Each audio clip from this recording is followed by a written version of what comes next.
Canada के immigration मंत्री अहमद हुसैन वालों किए गए अहम ऐलान तो बाद उन्होंने साड़ी सहयोगी रुपिंदर चौहान नाल खास गलबात की थी ਅਤੇ ਦੱਸਿਆ कि किस तरह इन्हां बदलावां ਦਾ एक्सप्रैस एंट्री विच आउण वाले लोकां ਨੂੰ फायदा मिलेगा। We have with us Minister of Citizenship and Immigration, Honorable Ahmed Hussen. Hello and welcome to PTC. Hi. Okay. First of all, congratulations for completing one more promise that Liberals made during the campaign about the express entry. How do you think the new changes, the new announcement will help those who want to come to Canada in express entry? It will help them because it recognizes that those who have siblings in Canada will obviously have an easier time to integrate into our country, and which then makes better outcomes economically and socially. So we're just recognizing something that already exists, and we're picking those people and giving them a little bit more points under the express entry in recognition of the fact that they have better outcomes when they have siblings in Canada. So it'll help them get here. Those extra points will allow them to hopefully become successful applicants under the express entry, and we'll benefit as a society and as a country. In terms of the second part of the announcement on Francophone immigration, again, it's a campaign commitment that we made. We said that we will strengthen in many ways the bilingual nature of our country, and one of the ways we can do that is through immigration, and to do that by attracting more Francophone immigrants to Canada. And one of the ways we're doing that is giving them extra points under the Express Entry program. If they have very high French language skills and also English, we give them 30 points. If they have only French language skills with some or no English skills, then we give them 15 points. So that's very significant.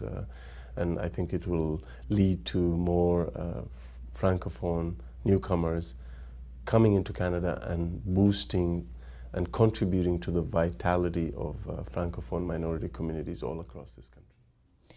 But these are affected immediately. But what about those who have already applied for the express entry? Well, these are not the first changes we've had. We made some changes in December on the express entry program, and those changes also led to much more improvements in terms of the successful pool. For example, more international students are now coming through the express entry than in the past. They jumped from 30% of the successful applicants to 54%.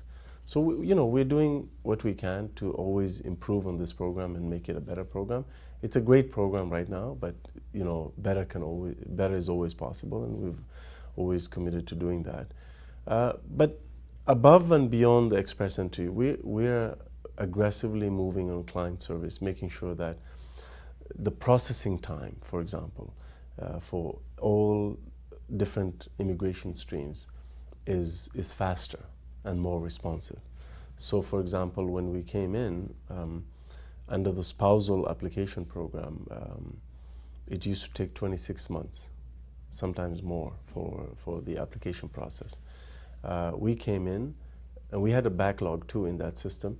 Now we've reduced that to 12 months or less, and we've cleared 20,000 spousal cases that were in backlog. That's an example of the kinds of changes that we've made to the immigration system for the better.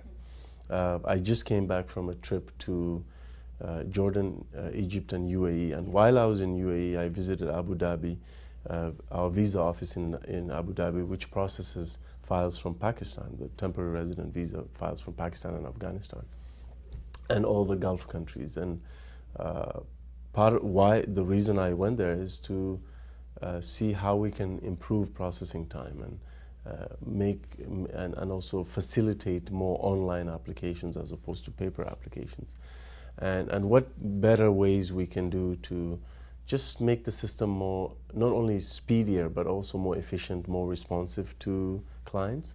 I also went there to attract more international students from the region. I've also visited refugee camps in Jordan to see some of the work that Canada is doing through the UNHCR to help refugees on the ground.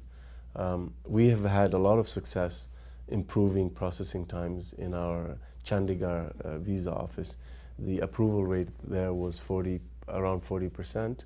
It's jumped now to 63% because of the work that Minister McCallum did by going there in December. So we're doing a lot of good work, and you'll hear more of these kinds of success stories as we move forward on the immigration You were front. just talking about your recent visit to Middle East. Yes, yes. You came here as a refugee. Yes, I did. And how was your experience going to the refugee camps and meet those people who really want to move from there? Well, it was very moving and very touching to see these people who have fled their homes and their countries and are trying to make the best of a really bad situation. But what I also saw there gave me a lot of courage. These are people who have lost everything, but they're not giving up. Their kids are going to school. The adults have started businesses in the camps, in both of the camps that I went to. They're working hard. Some of them are working outside the camps in the cities. So I saw human resilience there that is very admirable. And I also saw the hospitality of countries like Jordan and Egypt that is doing what they can to share their little resources with these refugees. Okay. Thank you so much, Minister, for talking to us. Thank you very much.